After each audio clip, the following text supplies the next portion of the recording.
The latest confrontation on this issue is pending in South Dakota, but it's a familiar topic through the months and years. Let's say hello today to Hudson Taylor. He's the founder and executive director of Athletes Ally, an advocacy group on LGBT matters. And on the phone joining us is Matt Sharp. He is the legal counsel with Alliance Defending Freedom. He testified in front of a South Dakota Legislative Committee on the pending legislation. It's good to have you both here.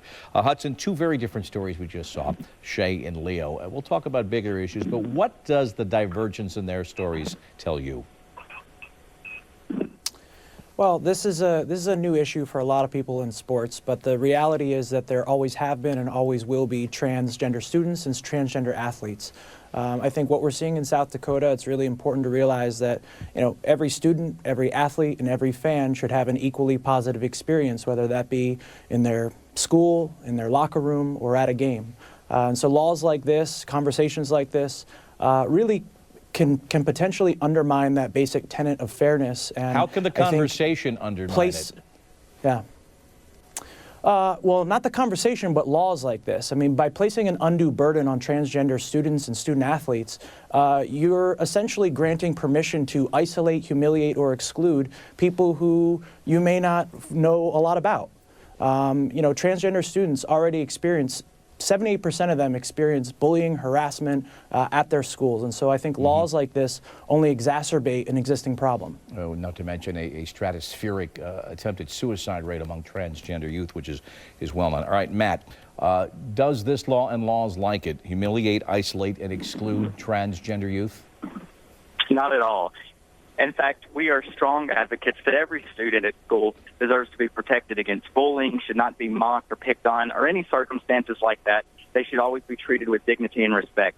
But what these laws do is recognize that for a large majority of students, they want their privacy protected. And it is an undue burden on them to be told that you have to share a restroom or locker room or changing area with someone of the opposite biological sex.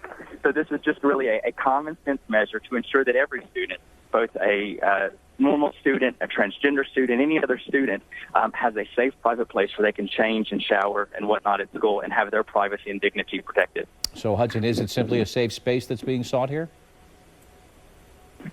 Well, I mean, if we had laws and we live in a society in which the majority always dictated the experiences of the minority, I think we'd be living in a world that none of us would be too proud of. The reality is that there are trans students who are at school, who are in South Dakota, who say that this law is not what they want. It doesn't give them a safe, equitable experience. And so I understand that the intent may not be to harm or negatively impact the experience of transgender students or athletes, but the impact is that it absolutely does. Hudson, what about the rights of other students, straight students at a very tender age, 13, 14, 15, when everyone, regardless of orientation, struggles with the realization of sexuality?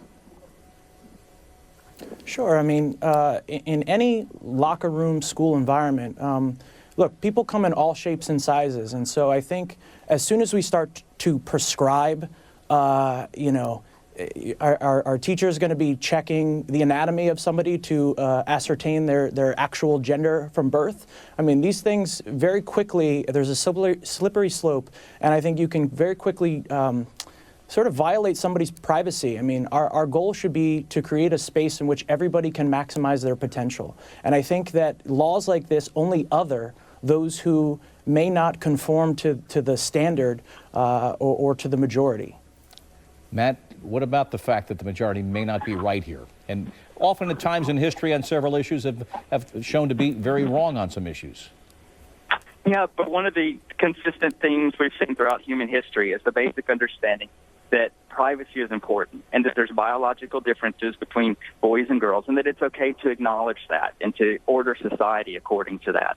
It's why Title IX was written the way it was, to ensure that men and women get equal opportunities, equal chances to participate in education and athletics and everything like that. And so it's okay for us to continue to recognize that and say, hey, there's a lot of students, religious, non-religious, et cetera, that have strong privacy concerns, and we ought to protect that. It's one of the reasons, for several years on ESPN, there's been questions about male reporters going into female locker rooms and vice versa. And one of the bases for that is to say, well, there's privacy issues. And so it's okay for society to protect that privacy right. We do it for prisoners, that female guards are assigned to different parts of prisons. There's been court cases upholding that. And so all we're doing is asking for the same thing here, is that every student has a private, safe place where they can change. And this South Dakota law offers that to every student, including transgender students. Got about 20 seconds, Hudson. If the governor either pockets the bill that becomes in effect or signs the bill into law, what then? What then is that this conversation's not over. I mean, Athlete Ally and hundreds of athletes from around the country stand with the LGBT community in sports. And so there will continue to be trans students who will speak out, who will advocate and educate to let people know that they exist and that they deserve an equal experience. The conversations continue. We're not going anywhere. And certainly the lawsuits are continuing as well. Hudson Taylor, Matt Sharp, gentlemen, I appreciate your time today outside the lines. Thank you very much.